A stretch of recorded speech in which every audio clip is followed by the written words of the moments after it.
Y luego de revisar las guías de falla cardíaca de la Sociedad Europea de Cardiología, la parte de la fracción de eyección reducida, fracción de eyección preservada, fracción de eyección ligeramente reducida, falla cardíaca avanzada, pasamos a la parte final de la revisión de falla cardíaca aguda.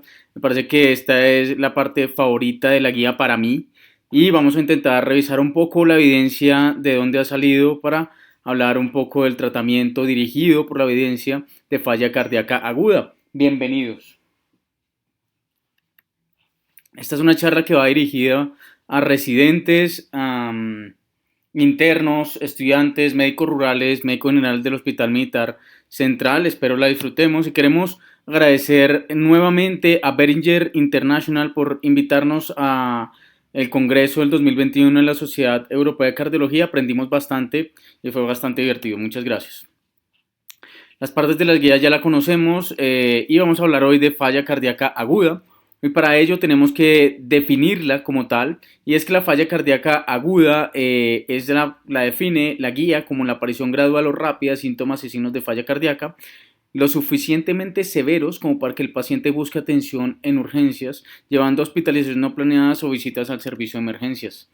Y para hablar de la epidemiología vamos a invocar el estudio ARIC, es un estudio que incluyó 8.746 pacientes, un análisis retrospectivo en una base de datos con un seguimiento a 10 años en donde evaluaban qué pasaba con los pacientes por año y se trata de pacientes de más de 50 años de edad con hospitalizaciones por falla cardíaca. Excluyeron ayer a aquellos pacientes que no se identificaban como que su piel fuera de color blanca o negra, y esto era para evitar contaminar, digamos, con poblaciones que no estuvieran como tan claras el estudio, y estimaron mortalidad y hospitalizaciones a los 28 días y al año durante una recolección de pacientes durante 10 años. Entonces, en esta tabla podemos observar que se encontraron dos grandes grupos de pacientes hospitalizados por falla cardíaca aguda y descompensada, y eran los pacientes que debutaban su falla cardíaca con una agudización y pacientes que ya tenían el diagnóstico de falla cardíaca pero que reconsultaban con una agudización por falla cardíaca. Lo primero que se dieron cuenta es que los pacientes, la edad promedio en general es de 75 años de edad, tanto para pacientes, digamos, con los distintos colores de piel, y también los estratificaron si eran hombres o mujeres. Y lo siguiente que tenemos que ver es que los hombres, y en especial los que tienen color negra su piel, tienden a tener falla cardíaca aguda y descompensada de forma más temprana que el resto de grupos poblacionales. Además, las mujeres tienden a tener una mayor tendencia a padecer de HFpEF. Esto ya lo veíamos en la charla pasada. Las mujeres de más edad o los grupos de falla cardíaca con fracción de eyección preservada tienden a ser mujeres de mayor edad comparado con los hombres de, digamos, una relativa menor edad comparado con el HFpEF, que tienden a padecer más de fracción de eyección reducida y falla cardíaca. Lo que preocupa del estudio es la alta tasa de comorbilidades. El 84% de los pacientes tienen hipertensión arterial en el momento de la descompensación y diagnósticos de diabetes mellitus, fibrilación auricular que se ve inclusive hasta en un 50% en algunos grupos poblacionales, obesidad hasta en un 50% de enfermedad coronaria en más del 44% de los pacientes. Y miremos el desenlace de hospitalizaciones según la incidencia a lo largo del tiempo, y en estas tablas vemos la tasa de eventos anuales, y esto es hospitalizaciones por cada 1.000 personas año según los distintos subgrupos: mujeres negras, mujeres blancas, hombres negros, hombres blancos. Y vemos que a medida que va pasando el tiempo, la falla cardíaca en general tiende a tener una mayor incidencia de hospitalizaciones, pero cuando la podemos clasificar entre HFpEF y HFrEF, la HFrEF, la fracción de eyección reducida, la tasa de hospitalización igual es alta, pero se ha mantenido a lo largo del tiempo, y esto los autores creen que es probablemente porque se ha logrado reducir la tasa de enfermedad coronaria y sus desenlaces en fracción de eyección reducida. Pero a medida que va pasando el tiempo y los años, cada vez se hospitalizan, y esto es una constante en los distintos subgrupos, y cada vez se tienden a hospitalizar más pacientes con HFpEF, y probablemente es porque estamos cada año tomando más conciencia de que existe el HFpEF, y además que han aparecido mucho más disponibles a lo largo del tiempo los péptidos natriuréticos. Entonces, en general, la tasa de rehospitalización en estos pacientes, porque este fue un registro de pacientes que se hospitalizaban y miraban qué pasa con ellos a largo plazo, entonces por eso hablamos de rehospitalizaciones, pero en general la tasa de rehospitalización es alta, más o menos un 25 al 30% en general en el siguiente año. Y hay una tendencia al alta de hospitalizaciones por HFpEF y esto probablemente es por la mayor conciencia de este diagnóstico y porque va cada vez la población haciéndose cada vez más genil, cada vez la población es más anciana y vemos los desenlaces de comorbilidades como fibrilación auricular, hipertensión, diabetes mellitus que terminan en fallas cardíacas con fracción de eyección preservada. Entonces, hablemos de la mortalidad a 28 días. Y vemos como en esta tabla vemos la mortalidad a 28 días en general en todas las fallas cardíacas, también en HFpEF y en HFrEF. Y las clasificamos según si el paciente debutó con una falla cardíaca, qué pasa con ellos a 28 días, o si es un paciente que ya tenía el diagnóstico de falla cardíaca, qué pasa con ellos a 28 días. Y vemos como los pacientes que tienen su debut de falla cardíaca con una descompensación a los 28 días, en general tienen una mortalidad que es preocupante, más o menos de un 6.2% a un 12.5%. Y la mortalidad es mayor en los pacientes en el grupo de HFrEF. Distinto a los pacientes con hospitalizaciones tardías, quienes tienen mortalidades un poco más altas, también a expensas de pacientes con HFrEF. Entonces, la mortalidad post-hospitalización es en general de un 6.2 a un 12.5% en pacientes con falla cardíaca de novo y en un 10 a un 12% en pacientes con hospitalización en falla cardíaca crónica agudizada. Y vean que hay una mayor tendencia de mortalidades en pacientes de HFrEF comparados con los pacientes con HFpEF. Sin embargo, la mortalidad a un año en los mismos grupos, en general, la mortalidad a un año es cercana al 30% en todos los grupos, lo cual es preocupante. Cada paciente que se nos hospitaliza, independientemente si debutó con falla cardíaca o si ya tenía el diagnóstico de falla cardíaca previo, independientemente si es HFpEF o HFrEF, la mortalidad está alrededor de un 30% al año. 3 de cada 10 pacientes han fallecido. Lo curioso de todo esto es que en este registro solo el 50% de los pacientes que tenían HFrEF tenían la terapia médica óptima que veíamos en la primera parte de la revisión de estas guías.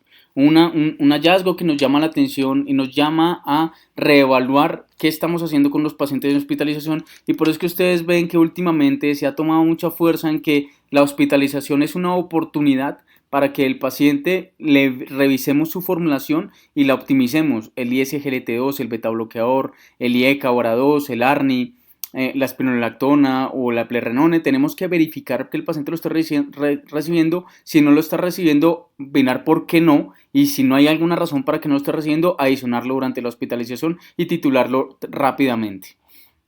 Otros registros, este es un registro un poco más grande, el registro AR, lo que pasa es que es un registro un poquito más viejo que el que veamos del ARIC.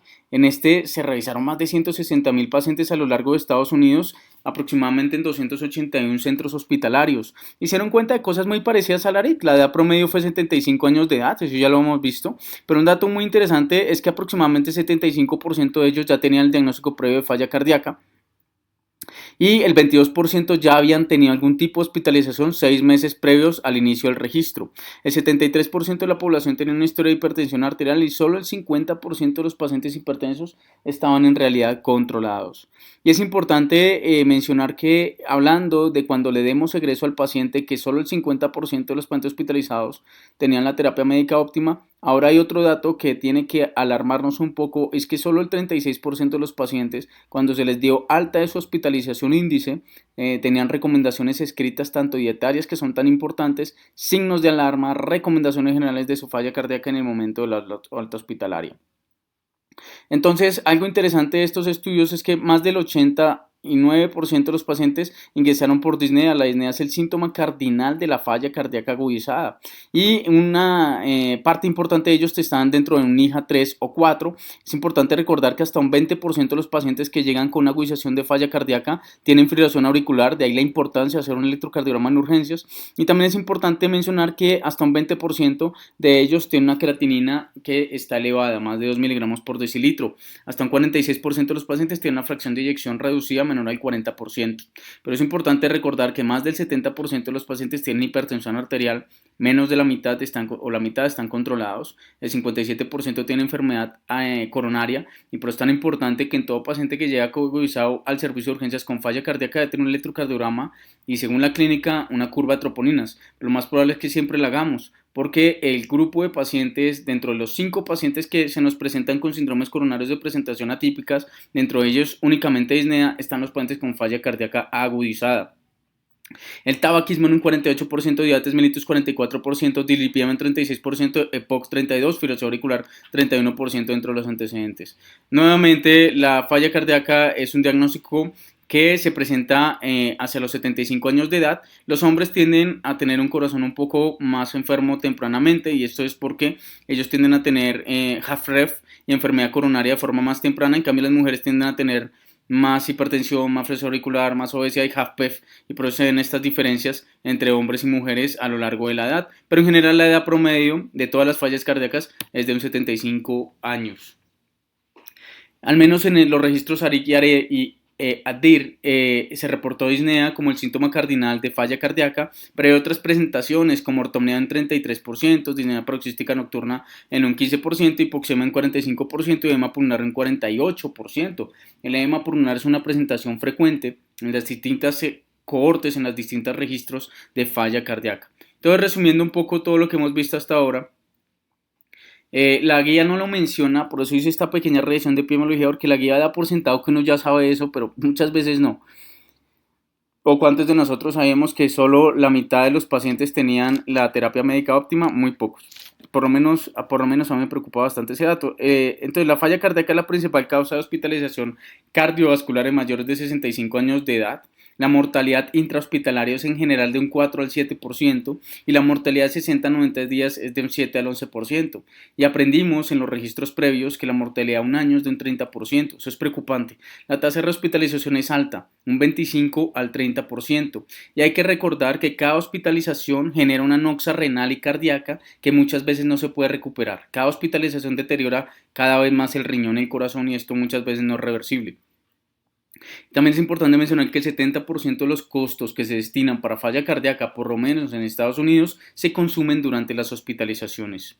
Y también es importante mencionar que hay otros registros, los que acabamos de revisar fue el ARIC, el ADER, nos hablan de algunas tendencias. La edad promedio, 75 años, ¿cierto? En general, casi la mitad de los pacientes son hombres. Y la historia previa de falla cardíaca es bastante alta, 75, 60, 80%, pero lo importante es recordar las comorbilidades, siempre buscar hipertensión arterial, en especial no controlada, enfermedad coronaria, diabetes mellitus, fibrilación auricular, enfermedad renal crónica, EPOC y anemia. Entonces, cuando hacemos el diagnóstico de una falla cardíaca, esto, como ya lo veremos más adelante, es basado en la clínica, en los péptidos natriuréticos y en otros hallazgos que podemos tener como electrocardiográficos, radiográficos o ultrasonográficos, pero siempre que tenemos una falla cardíaca, determinar que no es solo hacer el diagnóstico de falla cardíaca, sino que debe haber algo que esté precipitando esa falla cardíaca, en especial en los pacientes que ya tienen la falla cardíaca previa y crónica, en especial las causas potencialmente fatales, como los síndromes coronarios agudos. Recuerden, la mitad de los pacientes tienen enfermedad coronaria, taquibradicardias, y eso se hace fácilmente con un electrocardiograma. La hipertensión, las crisis hipertensivas o la hipertensión, como el día le decimos, hipertensión elevada de forma grave o severa, la miocarditis, el embolismo pulmonar, las valvulopatías, en especial las agudas, y las agudas generalmente son por infartos o por endocarditis, más raramente por aumento de la tensión a nivel valvular. La disección aórtica, el taponamiento cardíaco, pero hay otras causas que no son cardiovasculares, como son las pulmonares, EPOC o asma, las infecciosas, pero siempre hay que examinar completamente a estos pacientes, la disfunción renal, el hiper e hipotiroidismo, y por eso es importante sospechar y siempre solicitar una TSH en los pacientes que tienen descompensaciones de falla cardíaca de novo, o en los pacientes que no han tenido recientemente este estudio con ya antecedente de falla cardíaca que se vuelven a agudizar. O algunos otros datos como el embarazo, hay que pensar siempre en cardiomiopatía posparto, y ya finalmente, después de haber descartado todo esto, ya se pueden pensar a quién de pronto le podemos decir y advertir que no lo vuelva a hacer, como que el paciente tenga una mala adherencia al tratamiento, como que no esté siendo juicioso con su restricción hídrica y de sal, como las cirugías. A veces los pacientes en la cirugía pierden sangre, en esta cirugía tiene que hacerlo y ponerle líquidos, y tiene que desesperadamente sacar a ese paciente dentro de la sala, y cuando el paciente se encuentra en el postoperatorio, hace redistribución de los líquidos tan necesarios para recuperarlo, se los pueden sobrecargar. Muchas veces los pacientes por dolor se automedican AINES, esa es una causa de hipertensión arterial y o descompensación de falla cardíaca, y los hipoglicemiantes como las tiazolidinedionas se pueden asociar a falla cardíaca descompensada y aguda. El abuso de alcohol también puede ser una causa, siempre hay que interrogarla. Entonces, la guía nos recomienda abordar una falla cardíaca aguda y descompensada. Lo primero es que hay que hacer una historia clínica completa con signos y síntomas. Esto ya lo hemos visto múltiples veces: disnea, disnea paroxística nocturna, ortopnea, edemas en miembros inferiores, ingurgitación yugular, quemosis, reflejo patoyugular, S3, estertores, edema pulmonar, y a eso adicionarle electrocardiogramas, pulsoximetrías, ecocardiogramas según la disponibilidad tan rápida, pero casi siempre deben tener un ecocardiograma, lo que nos recomienda la guía, y radiografía de tórax o ecografía pulmonar según la disponibilidad. Pero con todo esto podemos hacernos la idea de una falla cardíaca. El paciente pues ya tenemos sospecha de falla cardíaca, y si no nos queda aún claro el diagnóstico podemos apoyarnos de los péptidos natriuréticos. Entonces, en un paciente que de pronto tiene disnea pero no tiene edemas, no tiene ingurgitación yugular, no tiene reflejo hepatoyugular, el electrocardiograma de pronto está insinusal y no tiene ningún hallazgo, eso tiene un alto valor predictivo negativo para falla cardíaca aguda, agudamente descompensada. La radiografía que no tenga aumento de la silueta cardíaca, recuerden que hasta un 90%, hasta un 74% de los pacientes tenían algún grado de congestión en la radiografía de tórax y opacidades intersticiales o aumento de los cilios pulmonares o hipertensión pre y postcapilar. Entonces, que la radiografía sea normal, o que peor sea el POCUS en la ecocardioscopia y la ultrasonografía normales, si la vena cava esté normal. Eso asociado a unos péptidos natriuréticos como un BNP menor a 100, un NT-proBNP menor a 300 o un MR-ProANP menor a 120, descartan una falla cardíaca aguda y nos obliga a buscar otras causas de falla cardíaca como un tromboembolismo pulmonar, neumonía, crisis asmática o causas metabólicas y centrales. Pero en cambio, en pacientes que tienen toda la clínica de falla cardíaca, electrocardiograma con fibrilación auricular, hipertrofia del ventrículo izquierdo, sobrecarga de cavidades o isquemia, lesiones o necrosis, o en pacientes que tienen radiografías de tórax con aumento de la silueta cardíaca, aumento del intersticio, aumento del pedículo vascular, derrames pleurales, atelectasias o cualquier otra causa que nos oriente, bueno, atelectasias pasivas secundarias a un derrame pleural, nos puede orientar hacia una falla cardíaca aguda y descompensada. Y esto no es nuevo, la ecografía pulmonar. Ya desde el 2015 nos vienen hablando de la importancia de hacer una ecografía pulmonar. Cada día debe estar más disponible. Y vamos a revisar un poquito más adelante en las diapositivas para que de pronto la revisión quede completa. Pero si todo esto, además, según la disponibilidad, se asocian unos péptidos natriuréticos elevados, hacemos el diagnóstico de falla cardíaca aguda. No es necesario el ecocardiograma en urgencias, pero el ecocardiograma nos ayuda a determinar las presiones del ventrículo izquierdo del final de la diástole, la estructuralidad, las valvulopatías o trastornos de la contractilidad que nos ayudan a orientar la causa y corregirla a tiempo. Entonces, aunque un péptido natriurético tiene un alto valor predictivo negativo, es importante recordar que en pacientes obesos o con fallas cardíacas avanzadas o falla cardíaca derecha o los pacientes que hacen un edema pulmonar flash pueden tener niveles bajos de los péptidos natriuréticos y sí tener una descompensación de falla cardíaca. Así que no hay que confiar plenamente en los péptidos natriuréticos si la clínica nos orienta hacia falla cardíaca y nos encontramos en alguno de estos grupos en los cuales estamos estudiando. Siempre recordar que hay unas causas no cardiovasculares de elevación de los péptidos natriuréticos, como la edad, como las complicaciones neurológicas de un ACV hemorrágico o isquémico, como la disfunción renal, disfunción hepática, síndrome paraneoplásico, CEPOC, las infecciones, quemaduras, anemia o tirotoxicosis, cetosis diabética pueden elevar unos péptidos natriuréticos. Vamos a hablar unos cuantos minutos de ultrasonografía en falla cardíaca, porque esto es algo que se viene en los siguientes años. En los siguientes años vamos a ver que, aunque tenemos que auscultar a los pacientes, la valoración debe completarse con ultrasonografía. Y es que desde hace mucho tiempo ya nos hemos dado cuenta que hay una cascada de agua en el pulmón. Y los pacientes que tienen falla cardíaca crónica estable, cuando se comienzan a agudizar, ellos comienzan a hacer un aumento en la presión de fin de diástole del ventrículo izquierdo, que se traduce en aumento de la presión en la aurícula izquierda, que se aumenta retrógradamente la presión a nivel de la vasculatura pulmonar y aumenta la presión en la cuña pulmonar. Entonces estos pacientes generalmente tienen un desbalance en las presiones de Starling, en donde como hay un aumento en la presión hidrostática a nivel de la vasculatura pulmonar, supera la presión oncótica y comienza a aparecer un aumento del agua intersticial a nivel de la unidad alveolo-capilar. Esto se traduce de forma temprana en unas líneas B ecográficas que ya veremos en la ecografía pulmón qué significan, y después de que se comienza, primero con el estrés, con el ejercicio, con la actividad física y después en el reposo. Y después, si el paciente progresa, aparecen estertores, disnea, ganancia de peso y cambios radiográficos de la falla cardíaca. ¿Eso qué nos quiere decir? Que encontrar las líneas B tanto en el ejercicio como en reposo puede inclusive ser un hallazgo más temprano a lo que estamos acostumbrados, a los estertores, a la disnea, a los cambios radiográficos de falla cardíaca. Y por eso se impulsa mucho a que comencemos a aceptar la tecnología tal cual como llega y comencemos a hacerles ecografías a los pacientes con disnea en el servicio de urgencias. Y es que aparecen protocolos tan interesantes como el protocolo Blue. Para poder entender ese protocolo, que está 2 diapositivas más adelante, vamos a aprender un poco de ecografía del pulmón. Nosotros generalmente ponemos el ecógrafo entre dos costillas, ya veremos cómo lo vamos a poner, en dónde lo ubicamos, pero generalmente el ecógrafo, aquí está el transductor y nos muestra esta imagen. Vemos la costilla inferior y superior y vemos una línea entre ambas que es la línea pleural. Aquí arriba está la línea de la pleura parietal y la pleura visceral. Entre ellas de pronto alcanzamos a notar un espacio, eso es un espacio virtual realmente. Y vemos de ahí para abajo líneas horizontales. Esas son las líneas A, son normales. Normalmente vemos cómo el pulmón se desplaza con la inspiración y la expiración. Eso se llama el lung sliding y es muy importante para determinar si el paciente tiene un neumotórax. Si vemos que no se está desplazando el pulmón en inspiración y expiración, probablemente hay un neumotórax a ese mismo nivel. Pero no, esta charla no es para hablar de neumotórax, es para hablar de falla cardíaca. En falla cardíaca nosotros podemos ver estas líneas, que son líneas que aparecen desde la línea pleural hasta el fondo de la imagen que nos ofrece la ecografía de pulmón. Y vean que aquí, por ejemplo, vemos que hay una línea que parece un cometa, por eso se llaman líneas B o líneas cometa. Digamos que los expertos tratan de quitar esa terminología de cometa y ponerle líneas B para aplicar el protocolo Blue. Pero vemos que en este ejemplo vemos una línea, 2 líneas, 3 líneas y 4 líneas.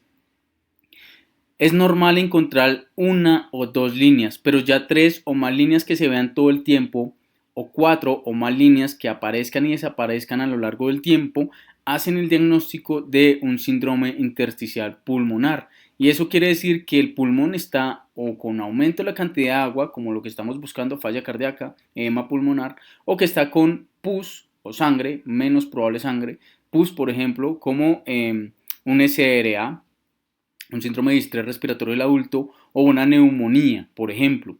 Entonces, hay formas de pronto de poder diferenciar entre un edema pulmonar cardiogénico, un SRA. El doctor Picano, que es una de las mejores revisiones que se ha hecho acerca de ecografía de pulmón, la cual les recomiendo, se las dejo aquí abajo, el doctor Picano. Esa es una de las mejores revisiones. Él nos habla que cuando encontremos líneas B, 3 o más, hablamos de un síndrome intersticial agudo de pulmón. Y bueno, síndrome intersticial pulmonar. Y tenemos que evaluar la línea de la pleura y el desplazamiento del pulmón a ese mismo nivel. Lo primero es que si la línea pleural en este caso se identifica muy bien, se logra identificar muy nítida, a diferencia, podemos hablar de un edema pulmonar cardiogénico, a diferencia de una neumonía o un SRA en donde la pleura se ve muy mal definida. Y podemos ver también que cuando lo vemos dinámicamente el pulmón se moviliza de forma dinámica y se desplaza bastante en un edema pulmonar cardiogénico, pero en una neumonía, en SRA, el movimiento del pulmón es mucho más reducido. Cuando no se mueve el pulmón y generalmente vemos esto, es un neumotórax. También hay una imagen que se llama el flaps, ya veremos cuál es ese punto, pero nos permite ver la columna, el hígado y la pleura con el pulmón colapsado y líquido a nivel pleural, un derrame pleural. Entonces hay que mencionar que hoy en día con la ecografía de pulmón podemos tener una sensibilidad mayor que la radiografía para detectar derrames pleurales o edema pulmonar o consolidaciones. Y es que cuando encontramos estas líneas B, 3 o más, en la ultrasonografía pulmonar, tiene una sensibilidad del 85% y una especificidad del 92% para congestión pulmonar. Esto es superior a la clínica y radiografía de tórax o ecocardiograma transtorácico por separado para definir una falla cardíaca. Recordemos que la sensibilidad es la capacidad que tiene un estudio para detectar verdaderos positivos y la especificidad es la capacidad de un estudio para encontrar verdaderos normales. Cuando tenemos una sensibilidad alta, quiere decir que detecta muchos casos positivos e inclusive tiende a tener falsos positivos, digamos, un grupo de falsos positivos los puede detectar. Eso quiere decir que cuando el estudio es negativo le creemos. De modo que si la sensibilidad de la ecografía de pulmón es alta, podemos descartar un edema pulmonar si la ecografía es normal.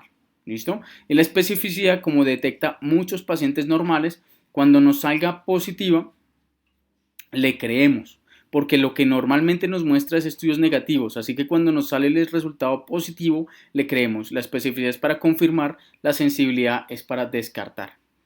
O sea que nos sirve tanto para descartar como para confirmar edemas pulmonares. Es útil el diagnóstico y seguimiento de la falla cardíaca aguda y descompensada, toda vez que si seguimos viendo estas líneas B a pesar de la terapia diurética, el paciente sigue con congestión. Pero si el paciente a medida que le estamos poniendo diurético, vasodilatadores o vasopresores y inotrópicos, esto desaparece y comienza a aparecer esto con adecuada movilidad, hablamos de que el paciente está descongestivo. Lo mismo podemos hacer un índice de vena cava que va un poco más allá de esta charla y los invito a revisar esa parte. Entonces aquí les traje una imagen tomada de MERAP en donde nos muestran un pulmón normal a su izquierda, este es el transductor, aquí habrían tejidos blandos, grasa, músculo, aquí se ve una costilla y aquí se ve la otra, se ve la línea pleural, la pleura parietal, la pleura visceral, vean que se ve muy bonita y se ven líneas horizontales que generalmente están en múltiplos del número de pleuras que podemos ver, pero estos son hallazgos completamente normales, este es un pulmón normal.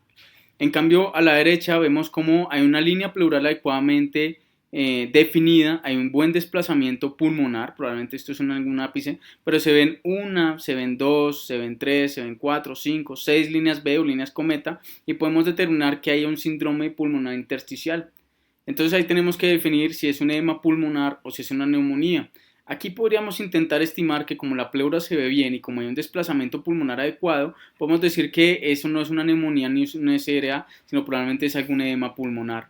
Además que en la LSRA generalmente las líneas B son parcheadas, irregular, y la línea pleural está irregular, está engrosada, generalmente puede, pero generalmente en la LSRA no suelen haber derrames pleurales, generalmente hay consolidaciones que son más dependientes de la posición de declive y en general es raro encontrar consolidaciones anteriores en el edema pulmonar cardiogénico distinto a la LSRA que puede ser parchado y simulan una neumonía multilobar. Entonces, ¿dónde ubicamos nuestro transductor? Que en general hay dos protocolos grandes. Cuando se comenzó a descubrir y a estudiar la ecografía de pulmón, se hacía un barrido de 28 puntos en el tórax, lo cual es bastante inoficioso, y luego se lograron reducir a 8 puntos y luego se lograron reducir a 4 puntos. En el Hospital Militar Central utilizamos en cardiología los 4 puntos. Entonces, lo que nos recomienda el padre de la ultrasonografía es poner nuestras dos manos sobre el tórax del paciente y generalmente entre el tercer y cuarto dedos es donde vamos a ubicar nuestro transductor. No nos dicen realmente un punto exacto, sino ahí es donde ponemos. Entonces tenemos un punto anterior, un punto basal y utilizamos en la línea axilar posterior, en la parte más posterior, ubicamos nuestro punto PLAPS, que es el punto del síndrome pulmonar alveolar posterolateral. Allí es donde vamos a detectar más frecuentemente en el lado derecho derrames pleurales e inclusive consolidaciones de neumonías. Entonces aparece el protocolo Blue. En urgencias, cuando un paciente nos llega con disnea, hacemos un barrido ecográfico del pulmón y lo primero que tenemos que mirar es si el pulmón se está desplazando. Si el pulmón se desplaza en la inspiración y expiración, perfecto, es un desplazamiento normal, pero si no se está desplazando adecuadamente, tenemos que intentar determinar si tiene un neumotórax y lo mejor que podríamos encontrar es el punto pulmonar. Es un punto en donde vemos entre ambas costillas un adecuado desplazamiento pulmonar que se interrumpe en algún punto y hay un punto en donde realmente no hay movimiento pulmonar. Probablemente es donde se origina el neumotórax y ese se llama el punto pulmonar, tiene una altísima especificidad para neumotórax.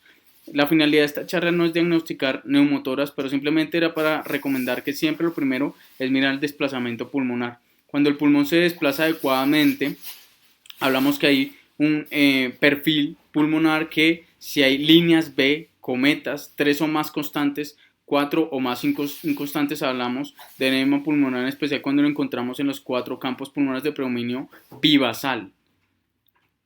Si el pulmón es normal, líneas A, o sea, líneas horizontales, miramos inmediatamente el sistema venoso.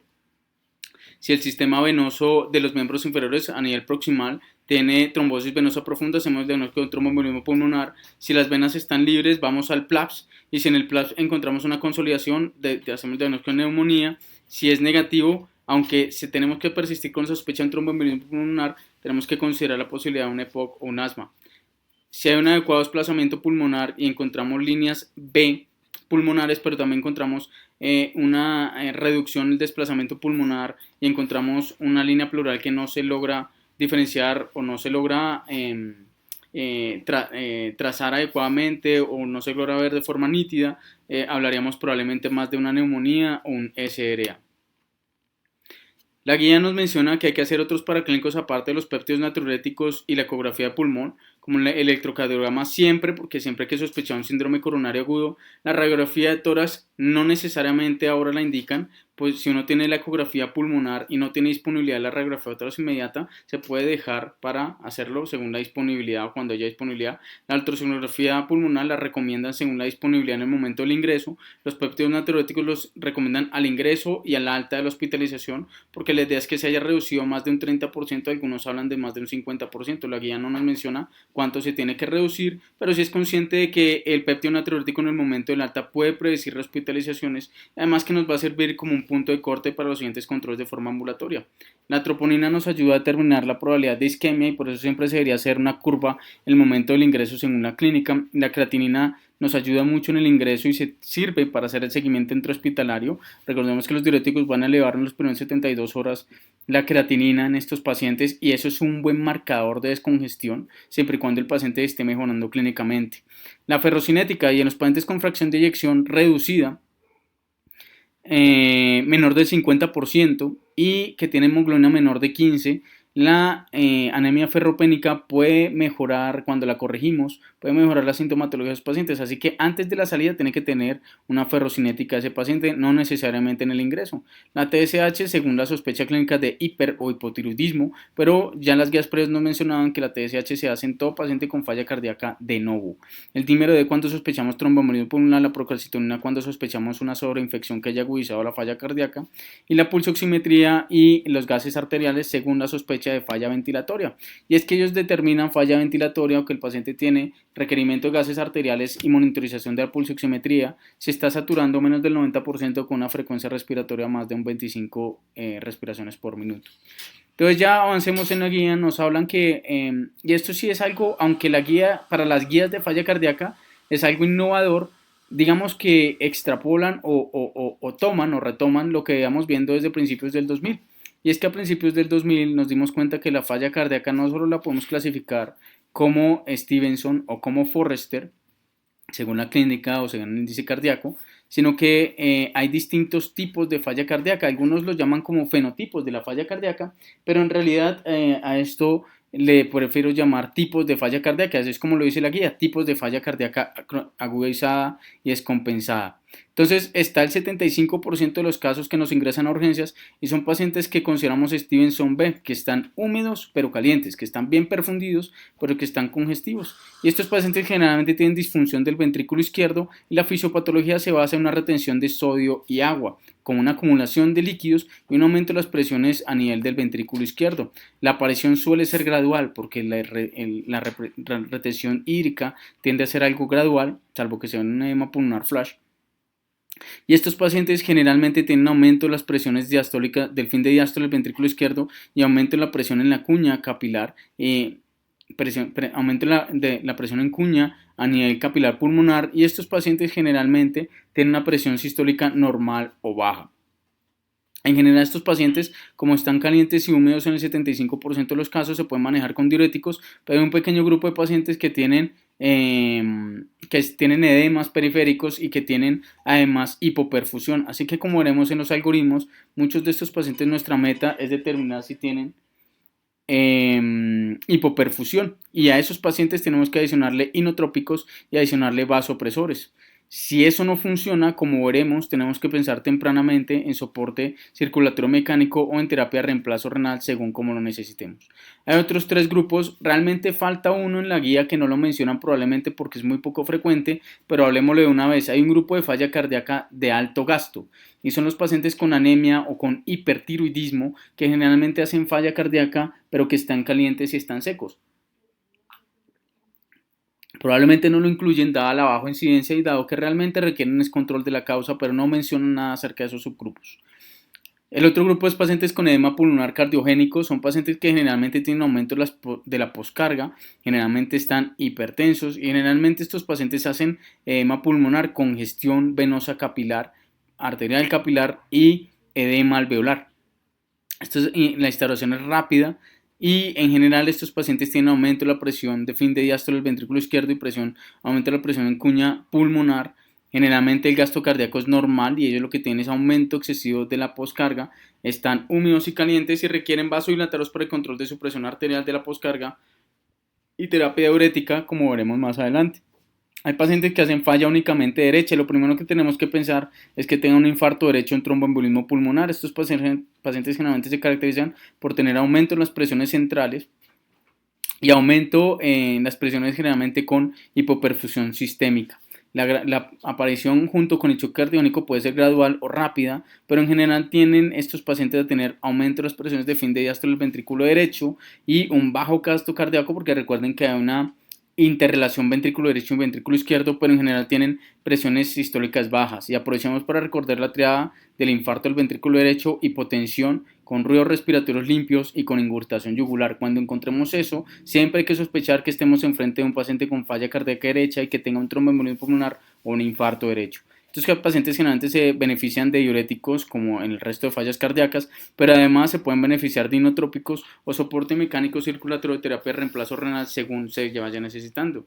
Y pasamos al cuarto grupo que son los pacientes con choque cardiogénico. Estos pacientes generalmente cumplen con los criterios que nos decían en el 2015 las guías de falla cardíaca y es que tienen hipotensión asociado a normo o peor hipervolemia y generalmente tienen hipoperfusión. Tienen que tener hipotensión, tener un adecuado volumen o estar repletados o con sobrecarga hídrica y además tener uno de los siguientes: oliguria, anuria o que tengan lactato mayor a 2 o que tengan alteración del estado de conciencia o que tengan edema pulmonar.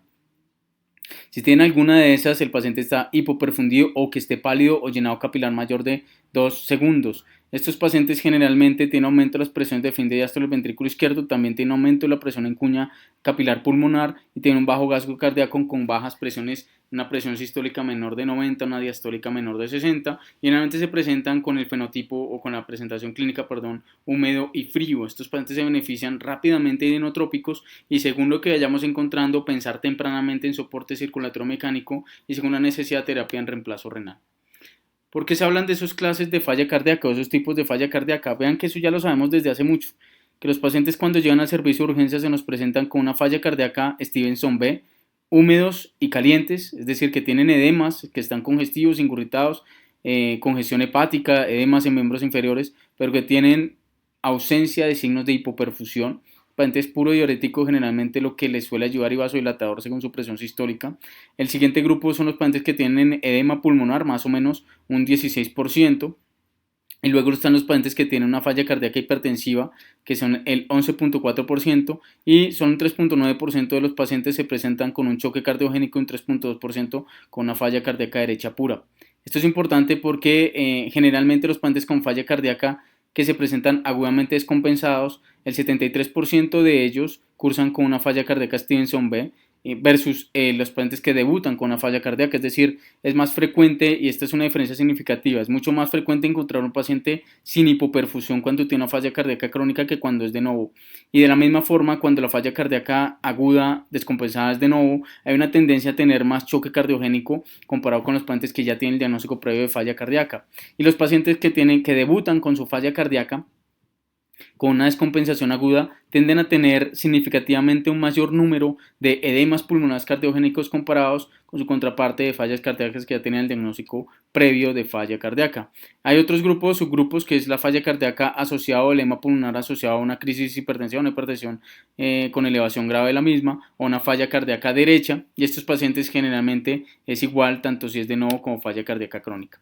Pero lo más preocupante de todo es que la mortalidad intrahospitalaria, como ya lo veremos, o como ya lo veíamos, perdón, es de un 4 al 7%, que es mayor en los pacientes que tienen falla cardíaca de novo, que debutan con una falla cardíaca agudamente descompensada. Estos pacientes tienen mayor tendencia a hacer choque cardiogénico. La mortalidad generalmente es mucho menor para los pacientes que hacen una crisis o una hipertensión arterial severamente elevada o elevación grave de tipo emergencia hipertensiva con órgano blanco corazón. Es la que tiene la menor mortalidad, seguido por las fallas cardíacas descompensadas Stevenson B, pero la mortalidad más preocupante son los edemas pulmonares que casi llegan al 10% y mucho más preocupante aún la mortalidad intrahospitalaria de los choques cardiogénicos casi que llega al 40% hoy en día, hablando de los últimos 10 a 20 años. Entonces, cuando ya hacemos el diagnóstico de falla cardíaca, que es todo lo que acabamos de ver, tenemos que clasificarlo en alguno de los 4 grupos que nos ofrece la guía, y para eso es importante mirar la estabilidad clínica. Es lo primero que tenemos que hacer. Cuando llega un paciente con clínica de falla cardíaca, lo primero que tenemos que hacer es saber si está dentro de un choque cardiogénico o si tiene edema pulmonar o si es una falla cardíaca derecha con compromiso hemodinámico. Porque si es así, lo primero que tenemos que hacer es un ecocardiograma urgente para mirar si se encuentra enfrente de un síndrome coronario agudo o peor, con una complicación mecánica, un síndrome coronario agudo o un tromboembolismo pulmonar derecho de alto riesgo, lo que antiguamente llamaban masivo, y por eso tenemos que iniciar la terapia soporte inotrópica, pensar tempranamente en soporte circulatorio mecánico y ventilar ese paciente, bien sea con ventilación mecánica. Muy raro que un paciente choque cardiogénico logre la ventilación mecánica no invasiva, y generalmente hay que pensar en ventilación mecánica no invasiva en edema pulmonar, como veremos más adelante, o en intubar a ese paciente de forma temprana. Pero el paciente está estable, no está en choque cardiogénico, en falla ventilatoria, tenemos que pensar en las etiologías que agudamente o inmediatamente amenazan la vida, y para eso aparece la mnemotecnia que ya les había mencionado, CHAMPIT. CHAMPIT son las siglas de síndrome coronario agudo, emergencia hipertensiva con órgano blanco, corazón, pulmón, arritmias colapsantes o arritmias que deterioren y amenacen la vida, causas mecánicas como una complicación de un infarto o miocardio, una endocarditis, embolismo pulmonar, infecciones o taponamiento cardíaco. Y eso se puede determinar fácilmente o rápidamente con la clínica de la sospecha, se puede determinar muy rápido, monitorizando al paciente y haciendo el electrocardiograma. Casi que podríamos encontrar la gran mayoría de estas causas y corregirlas de forma inmediata. Pero si no es ninguna de estas causas o es una de estas causas y está estabilizada, vamos a hacer mayor tratamiento para falla cardíaca aguda y descompensada. Siempre es importante mencionar que cuando el paciente no tiene ninguna de estas, no está en choque cardiogénico, no tiene edema pulmonar, no tiene falla cardíaca derecha, en general podemos hacer tratamiento de falla cardíaca aguda y descompensada. Hay unos pilares de tratamiento, entre ellos la terapia con oxígeno. Todo paciente que esté con una saturación menor del 90% deberíamos ponerle oxígeno. La terapia, el esquema, la mejor estrategia y la que generalmente más requieren es cánula nasal, pero algunos pacientes, sobre todo los que les ponemos oxígeno suplementario, oxígeno por cánula o Venturi, hay que pensar 2 veces ponerle un Venturi a un paciente con EPOC, pero en general los pacientes que les ponemos oxígeno suplementario y a pesar de eso persisten con una frecuencia respiratoria mayor a 25 respiraciones por minuto y a pesar de eso están hipoxémicos, desaturados, siempre es importante considerar tempranamente la ventilación mecánica tanto invasiva o no invasiva. Entonces, en un paciente que tiene falla cardíaca aguda y descompensada, un famoso Stevenson B, o bueno, que tiene edemas periféricos, que está congestivo, lo primero que tenemos que determinar es qué tan congestivo se encuentra, y además lo primero que tenemos que mirar es si está hipoperfundido o no. Recuerden, hiperlactatemia, lactato mayor a 2, oliguria o anuria, o que tal alteración del estado de conciencia, o que se encuentre pálido con piel pegajosa o llenado capilar mayor a 2 segundos. Todo esto habla de que el paciente está hipoperfundido. Los pacientes que no se encuentran hipoperfundidos, generalmente es suficiente con ponerles terapia diurética. Ya veremos cuánto le ponemos y cómo comenzamos a medirlo. Y y comenzamos a mirar tempranamente a las 2 a 6 horas si esto alivia la congestión, porque si no incrementamos las dosis de diurético y comenzamos a pensar si el paciente tiene resistencia a diurético o si tiene una falla renal que no tolere, que se encuentra en urea y no nos sirvan los diuréticos, porque en esos pacientes tenemos que iniciar terapia de reemplazo renal, algo controvertido, pero que ya revisaremos la evidencia. Si el paciente se encuentra con hipoperfusión, tenemos que iniciar la terapia diurética, furosemida y además adicionar probablemente un inotrópico, levosimendan o dobutamina, son las estrategias que tienen mucha más evidencia. Y si esto no logra corregir la hipoperfusión, la congestión, tenemos que considerar tempranamente el inicio de vasopresor como norepinefrina si el problema es que persiste hipotenso, pero si a pesar de eso el paciente no mejora, pensar tempranamente en soporte circulatorio mecánico o terapia de reemplazo renal o considerar cuidados paliativos.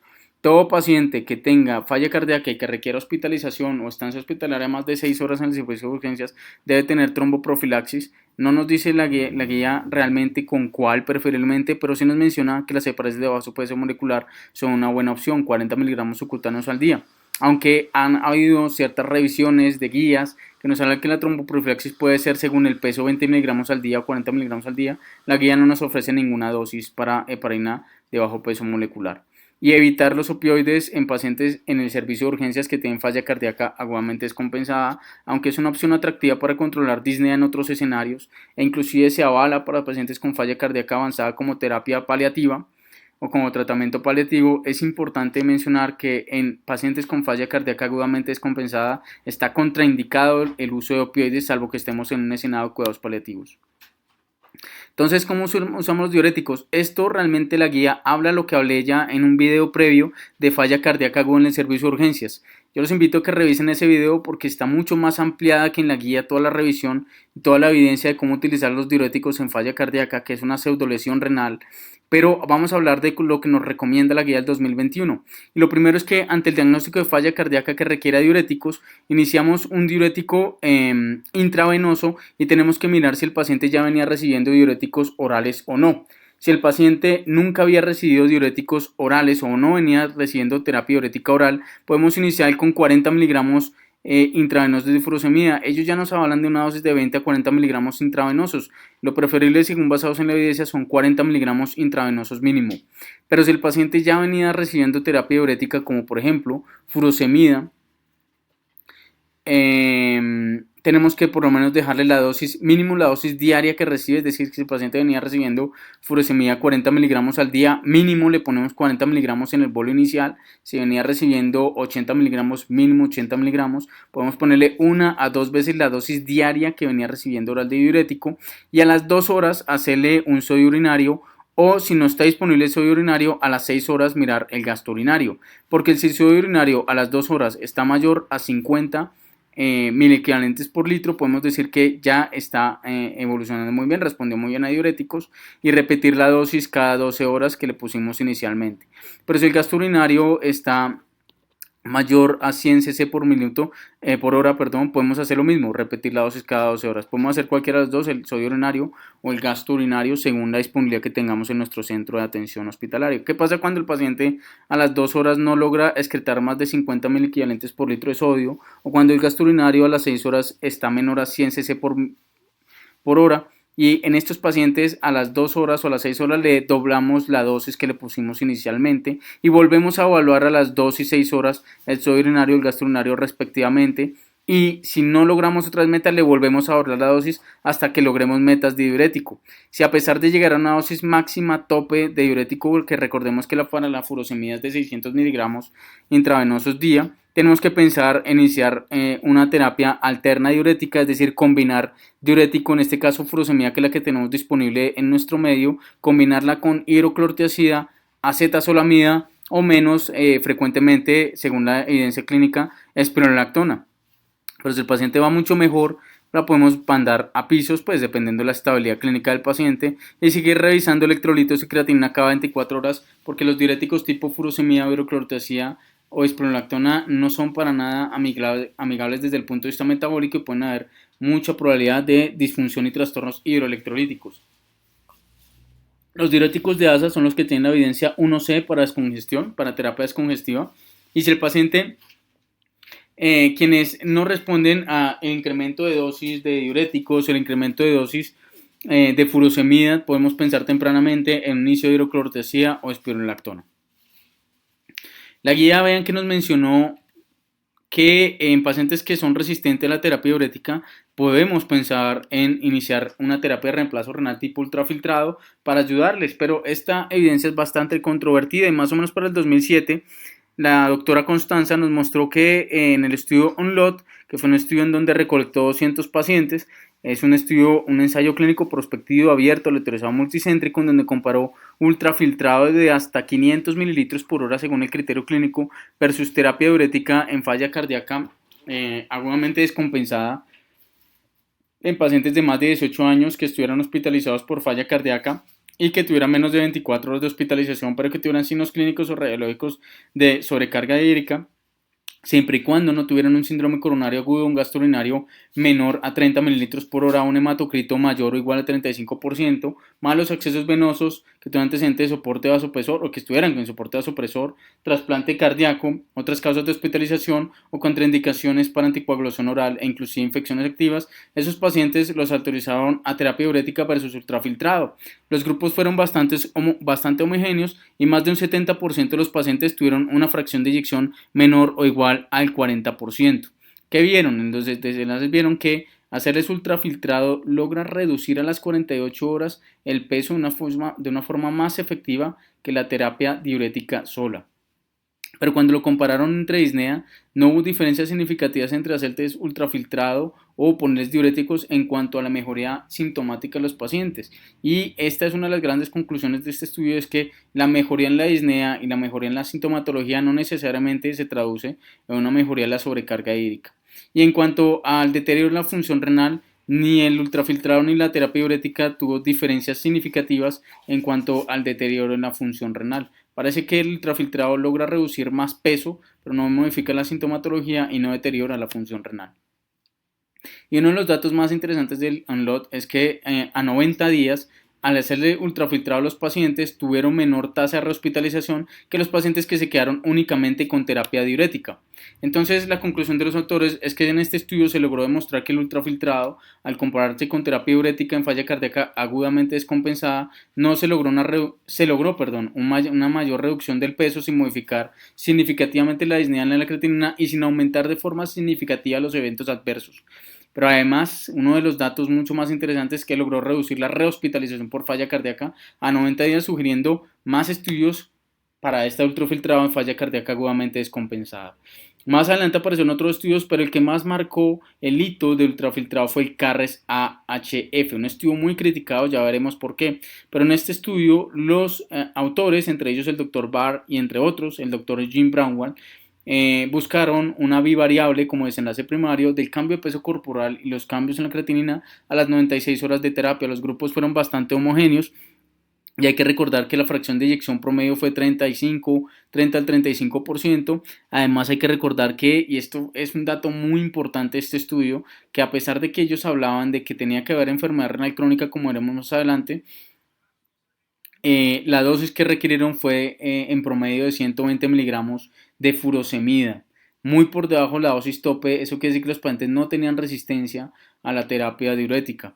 Y la creatina promedio fue 2 miligramos de decilitro. En total reclutaron 166 pacientes. Fue un estudio prospectivo, aleatorizado, abierto, multicéntrico. Compararon la terapia diurética siempre y cuando buscando una estrategia diurético furosemida, buscando gastos urinarios de 3 a 5 litros por minuto, y lo lograron, y versus un ultrafiltrado de 200 mililitros por hora en pacientes con falla cardíaca aguda y descompensada. Incluyeron pacientes con falla cardíaca aguda y descompensada que tuvieran deterioro de la creatinina o enfermedad renal, persistencia de congestión clínica o radiográfica, y excluyeron pacientes con creatinina mayor de 3.5 o que requirieran algún inotrópico o vasoactivo.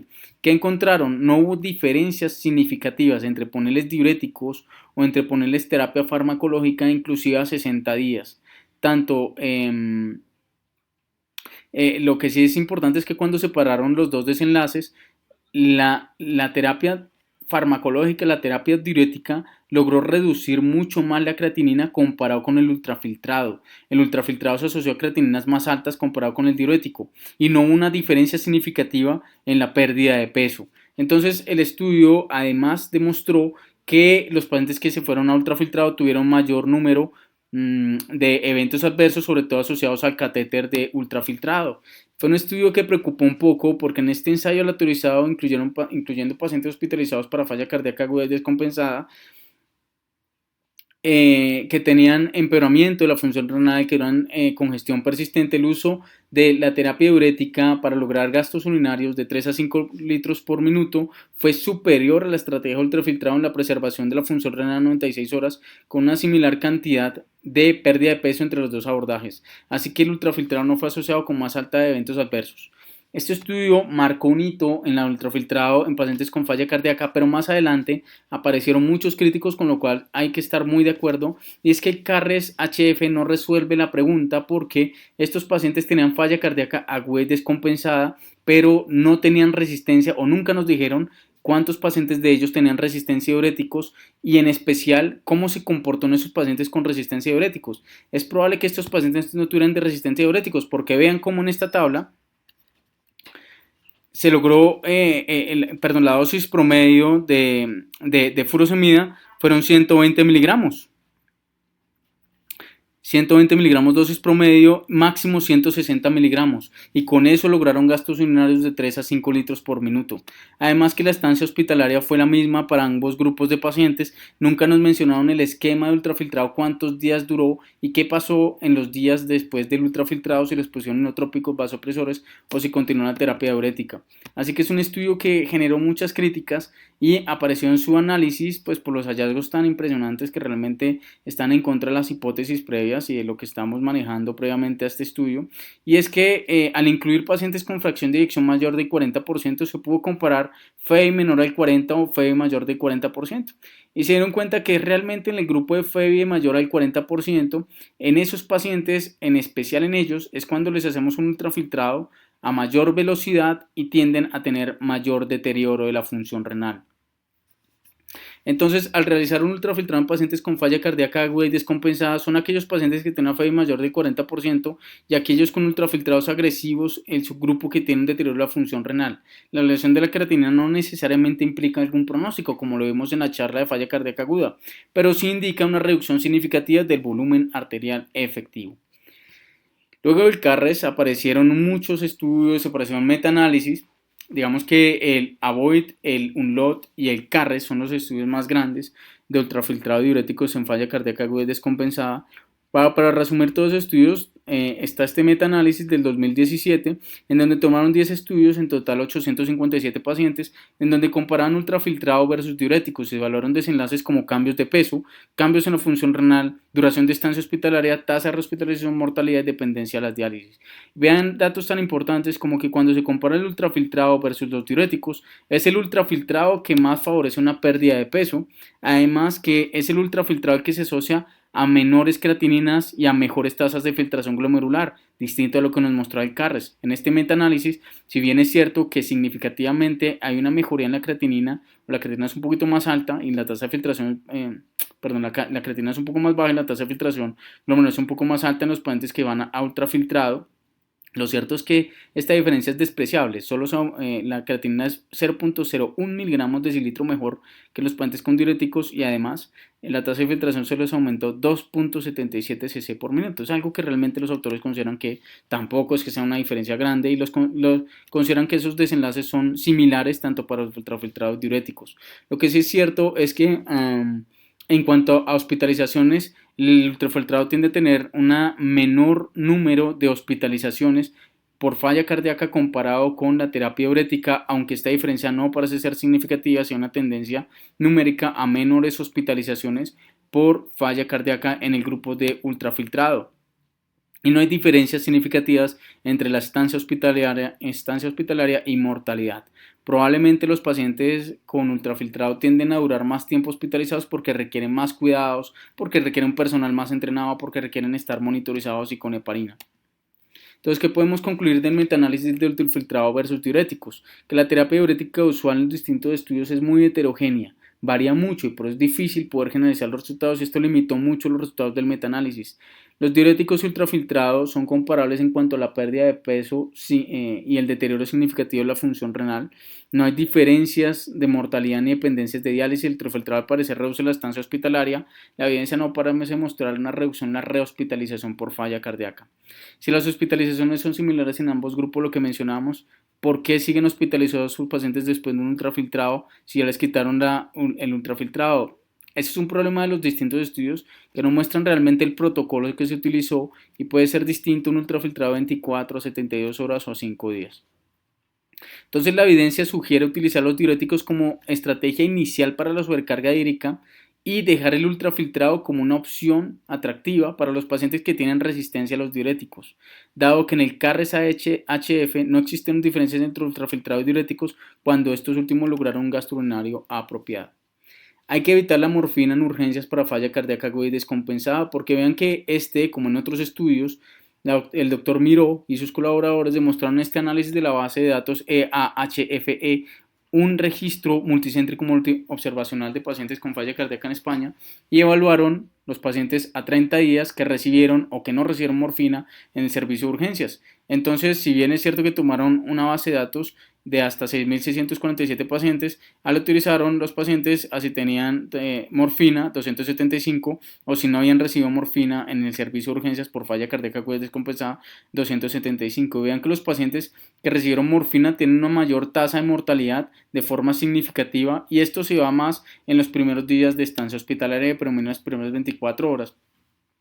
Los autores son conscientes de que si bien es cierto que como se ha reportado en la literatura previa, probablemente los pacientes que reciben morfina en urgencias son pacientes que tienen fallas cardíacas más avanzadas, que están con una mayor carga de enfermedad. Es probable que también la morfina favorezca el aumento de la mortalidad porque disminuye el estado de conciencia de los pacientes, porque además es venodilatadora y puede deteriorar algunas funciones miocárdicas. Y entre otras razones porque la morfina parece que tiene mecanismos que no conocemos actualmente para empeorar los desenlaces duros de falla cardíaca a nivel intrahospitalario, pero en general es una recomendación tipo 3, no utilicemos morfina para pacientes con falla cardíaca aguda descompensada para intentar controlar la disnea. ¿Qué hay del segundo tipo de falla cardíaca que nos dice la guía? Los pacientes con falla cardíaca y edema pulmonar cardiogénico. Lo primero es que estos pacientes deben recibir oxígeno suplementario y si a pesar de eso persisten hipoxémicos o taquimnéicos, estos pacientes deben recibir un soporte ventilatorio mecánico, preferiblemente no invasivo, ya veremos por qué.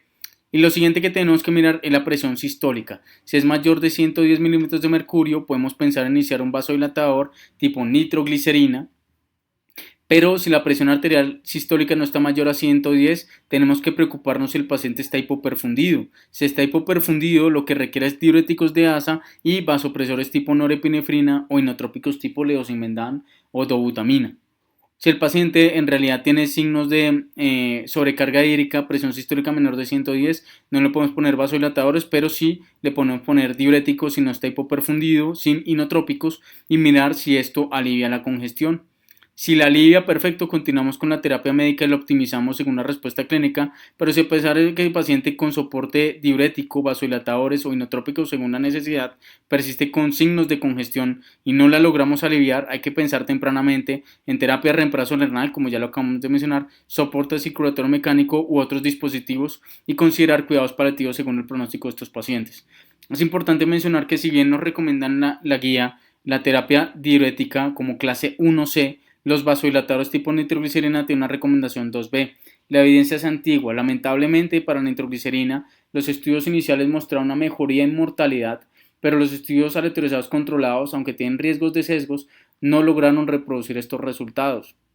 La nitroglicerina solo se utiliza menos de lo que debería ser en los servicios de urgencias. Es un medicamento realmente que está poco estudiado comparado con otras moléculas y los otros de la guía todavía no le quitan la recomendación. Ellos siguen confiando que pacientes con presión sistólica mayor de 110 milímetros de mercurio, con edema pulmonar y con síntomas congestivos, la nitroglicerina va a ayudar en esos pacientes. ¿Qué hay de la ventilación mecánica no invasiva en edema pulmonar agudo? Siempre es importante identificar un edema pulmonar porque eso es clave para un tratamiento inmediato.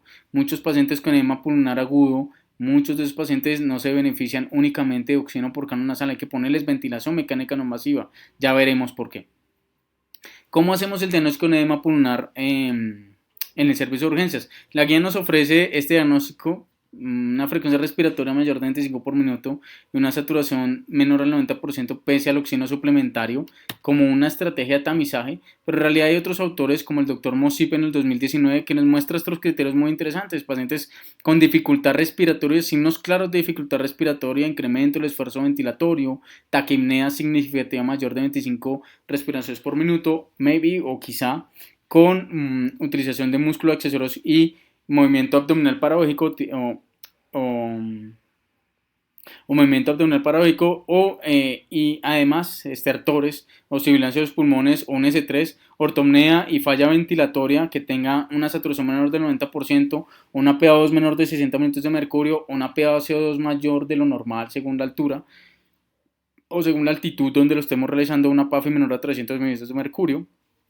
y confirmarlo con la radiografía de tórax, con las líneas B que ya aprendimos, con aumento de la presión en cuña pulmonar cuando le hacemos un cateterismo que hoy en día realmente no se utiliza de rutina para falla cardíaca, un incremento en algún otro método de determinación de aumento del agua pulmonar o signos ecocardiográficos de aumento de las presiones de llenado y aumento de los péptidos natriuréticos nos pueden hacer el diagnóstico de edema pulmonar.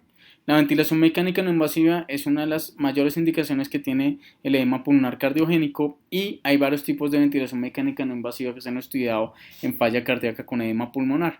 Está la cánula de alto flujo, el CPAP y la presión soporte no invasivo, que habitualmente lo conocemos como el bilevel. Lo que pasa es que el bilevel es como lo mandó la marca, la casa que diseñó esos ventiladores inicialmente, pero pues en general les conocemos como bilevel. Hablemos de una vez de la cánula de alto flujo y es que este dispositivo requiere un ventilador mecánico, es ofrecer flujos de 60 a 80 mililitros por minuto, en general se inician con 50 mililitros por minuto, pero el problema de la cánula de alto flujo es que tiene poca evidencia en falla cardíaca, no ha sido ampliamente estudiado como los otros dos métodos y además requiere colaboración del paciente muy difícil en alguien que tiene un edema pulmonar y dificultad respiratoria, porque requiere que la boca esté cerrada del paciente. Entonces, al requerir colaboración del paciente hace que sea difícil poderlo utilizar de forma generalizada y por eso no hablaremos más de la cánula de alto flujo durante esta revisión. Tenemos la otra opción, es el CPAP y la presión soporte no invasivo. El CPAP mantiene presiones positivas durante todo el ciclo respiratorio, el bilevel mantiene presión en expiración y aumenta la presión en inspiración para ayudar al paciente. El CPAP generalmente arrancamos con un PIB de 5 centímetros de agua y aumentamos y vamos titulando de 7.5 hasta máximo 10 centímetros de agua y es útil en pacientes que tienen hipoxemia sin hipercapnia porque ellos están ventilando por su propia cuenta. Cuando el paciente tiene fatiga muscular de los músculos respiratorios, generalmente estos pacientes tienden a hacer retención de CO2 y comienzan a hacer hipercapnia además de hipoxemia. En teoría estos pacientes se benefician más de un bilevel. Se arranca con unas presiones IPAP de 10 a 12 centímetros de agua y un EPAP de 3 a 4 centímetros de agua y se asegura un volumen corriente de expiración de 4 a 6 mililitros por kilo. Es útil en hipercapnia. Hay varios tipos de suministrar CPAP o bilevel. Generalmente con un helmet podemos ofrecer CPAP o con un total face podemos ofrecer CPAP y que el bilevel se suele utilizar la cánula o la máscara orofacial. Entonces, rápidamente, ¿cómo funciona un CPAP o una ventilación soporte de presión no invasiva o un bilevel? Y digamos que eso da para una charla más o menos de una hora por lo menos o de toda una mañana hablando de ello. Pero en general en un ciclo respiratorio espontáneo del paciente, en inspiración hay una presión negativa para poder meter aire, para poder hacer la presión intraalveolar menor a la presión atmosférica y en la expiración se aumentan las presiones torácicas. En cambio, en la ventilación mecánica hay un aumento de presiones cuando hay un bilevel, ¿cierto? Cuando hay un CPAP, entonces durante todo el ciclo respiratorio hay una presión aumentada sostenida, una presión en la vía aérea positiva continua y el paciente hace sus ventilaciones de forma espontánea. Por eso es tan importante de pronto que el paciente no tenga hipercapnia, porque la hipercapnia se traduce en fatiga muscular y si el paciente tiene fatiga muscular y le ponemos un CPAP es probable que se siga cansando, que no le ayude tanto, como otros mecanismos como el bilevel, el cual ofrece en teoría, él le ayuda al paciente durante su ciclo respiratorio, le ayuda con la expiración, entonces mantiene una presión positiva durante todo el ciclo como un CPAP, pero cuando el paciente hace una inspiración espontánea, él le ayuda a completar la presión y mejora el flujo a nivel de la vía aérea. Hay otras formas que no la vamos a mencionar aquí porque el artículo de esta gráfica no es propiamente para falla cardíaca, pero hay un CPAP que hace liberación de la presión de aspiración para que el paciente pueda hacer una aspiración adecuada. Pero ya hablando de la evidencia en edema pulmonar cardiogénico de ventilación mecánica no invasiva, hablemos de los muchos estudios que hay y reunámoslos todos en un metaanálisis en edema pulmonar cardiogénico enfocado. Muy bueno este metaanálisis porque utilizó literatura bastante fuerte del Colegio Americano de Cardiología, de la Sociedad Europea de Cardiología y del Colegio Americano de Médicos de Tórax o Neumología. Evaluaron desenlaces como intubación orotraqueal, infarto del miocardio y mortalidad por cualquier causa intrahospitalaria en los dos tipos de ventilación mecánica no invasiva más estudiados como el CPAP y el B-Level versus la terapia médica sin ninguno de estos tipos de ventilación mecánica invasiva y encontraron 37 estudios para un total de 2.887 pacientes. Es importante mencionar que dentro de esos 37 estudios se incluyeron el controvertido estudio del 3-CPO. Entonces, la mortalidad en general versus intubación orotraqueal versus nuevos infartos son los desenlaces que evaluaron. En cuanto a mortalidad, al comparar CPAP con la terapia médica sin ventilación mecánica, la mortalidad se logró reducir con el CPAP, no fue así con el B-Level, pero no hubo diferencias entre el CPAP y el B-Level. Es cierto que la ventilación mecánica no invasiva logra reducir más o menos en un 57% las intubaciones orotraqueales y las complicaciones asociadas a la misma, y no hay diferencia entre el B-Level y el CPAP. Y es importante el mito urbano, siempre uno ha leído la literatura antigua que decía que la ventilación mecánica no invasiva aumentaba la presión expiratoria y esto hacía que hubiera un retorno venoso que aumentaba la poscarga y eso podía aumentar el riesgo de infarto por estudios retrospectivos. Pues digamos que en los estudios prospectivos ese mito se reevaluó. No hay diferencias. La ventilación mecánica no invasiva en edema pulmonar cardiogénico ni aumenta ni reduce la tasa de infartos. Es un mito. Se puede utilizar en pacientes con infarto o miocardio siempre y cuando no hayan contraindicaciones. Entonces, el CPAP redujo la mortalidad compararse con terapia médica óptima, pero no se encontró diferencias entre el CPAP y el B-Level. Es lo mismo.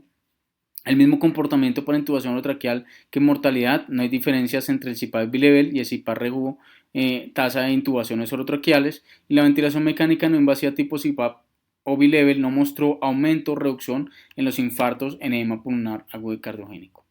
En cuanto a los vasodilatadores de falla cardíaca aguda y descompensada, hay que hablar que los más estudiados son nitroglicerina, nitroprusidato y nesciritide, pero el que más está estudiado la nitroglicerina es el que recomienda la guía. Hay escasa evidencia en toda la historia, históricamente hay escasa evidencia de los vasodilatadores y es preocupante que la evidencia apunta a que los vasodilatadores parece que reducen mortalidad en algún grupo de pacientes, pero esto no está plenamente estudiado. Los estudios que existen tienen alto riesgo de sesgos.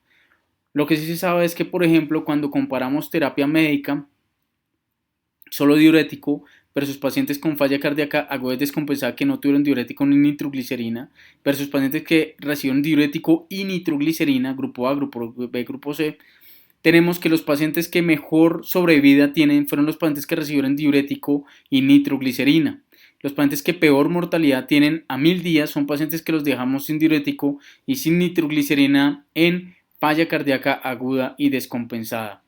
Entonces, en los desenlaces, los pacientes que tienen nitroglicerina y diurético tuvieron menor estancia hospitalaria de forma significativa comparado con solo diurético o ningún tipo de terapia versus toda la mortalidad, menor mortalidad comparado con los otros dos grupos, la nitroglicerina y el diurético, y una mejor supervivencia cuando ponemos nitroglicerina y diurético. Entonces, los estudios retrospectivos muestran una mejoría en la duración de estancia hospitalaria y mortalidad de supervivencia. Esto no se ha logrado reproducir en estudios prospectivos, los cuales son escasos y de alto riesgo. Por si les interesa, este es un análisis retrospectivo que se realizó en 430 pacientes en un único centro con falla cardíaca aguda y descompensada, pero que tenían además enfermedad renal crónica de una FEV media del 31%. El seguimiento fue a 1000 días. El tercer grupo de falla cardíaca aguda y descompensada son pacientes que tienen una falla cardíaca puramente derecha. Los pacientes que tienen falla cardíaca puramente derecha generalmente tienen ruidos respiratorios limpios, ingurgitación yugular, hipotensión o hipoperfusión.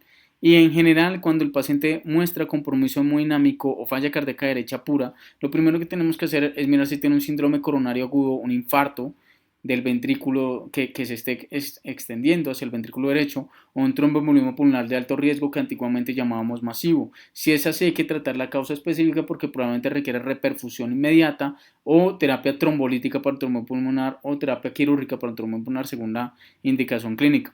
Pero si no tiene ninguno de esos, es una falla cardíaca pura, hay que mirar el estado del fluido, porque si el paciente tiene signos de sobrecarga hídrica, le dejamos terapia diurética. Si no tiene signos de sobrecarga hídrica, tenemos que evaluar si lo que está es hipoperfundido, porque requiere un uso juicioso de los líquidos endovenosos, no sobrecargarlos. Y además, si tiene hipoperfusión sistémica o congestión, hay que dejar vasopresor como primera opción norepinefrina o inotrópicos tipo levosimendan o dobutamina sin tanta evidencia, porque es que la evidencia es 2B. Si a pesar de eso sigue congestivo, hay que pensar rápidamente en un dispositivo de asistencia ventricular derecha, un impela derecho, el cual es rarísimo que se encuentre sobre todo en nuestro medio, y si lo que sigue es congestivo, terapia de reemplazo renal de forma temprana, porque lo que hace que los pacientes con falla cardíaca hagan lesión renal y síndrome cardiorrenal probablemente no es el bajo gasto del ventrículo izquierdo, sino el aumento de las presiones del ventrículo derecho y el aumento de la presión venosa a nivel renal. Si el paciente el pronóstico de pronto no es el mejor, la calidad de vida se está deteriorando, considerar tempranamente cuidados paliativos. Y el cuarto grupo es el paciente con choque cardiogénico. Estos pacientes generalmente llegan con hipotensión, sobrecarga hídrica y además signos de hipoperfusión, lactato mayor a 2, alteración del estado de conciencia, edema pulmonar, piel pálida, pegajosa, llenado capilar mayor de 2 segundos, oliguria o anuria. Y estos pacientes lo primero que tenemos que hacer rápidamente es un electrocardiograma, curva troponina y ecocardiograma, porque hay que descartar que tenga un síndrome coronario agudo o complicaciones mecánicas del mismo.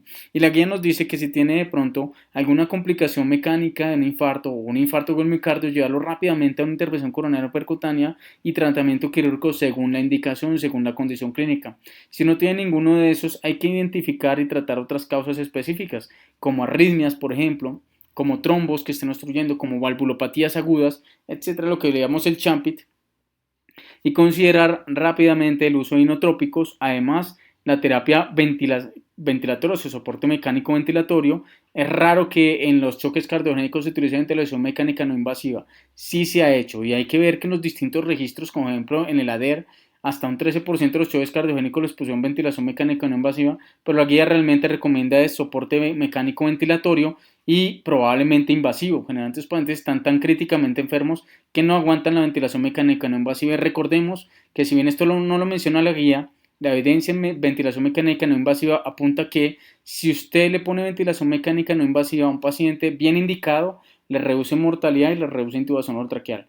Pero es un arma de doble filo. Si usted le pone ventilación mecánica no invasiva a un paciente que ya está muy deteriorado, que probablemente se beneficia más de ventilación mecánica invasiva con intubación orotraqueal, le empeora la mortalidad. Ponerle ventilación mecánica no invasiva a un paciente muy enfermo empeora mortalidad. Hay que saber elegir entre las dos.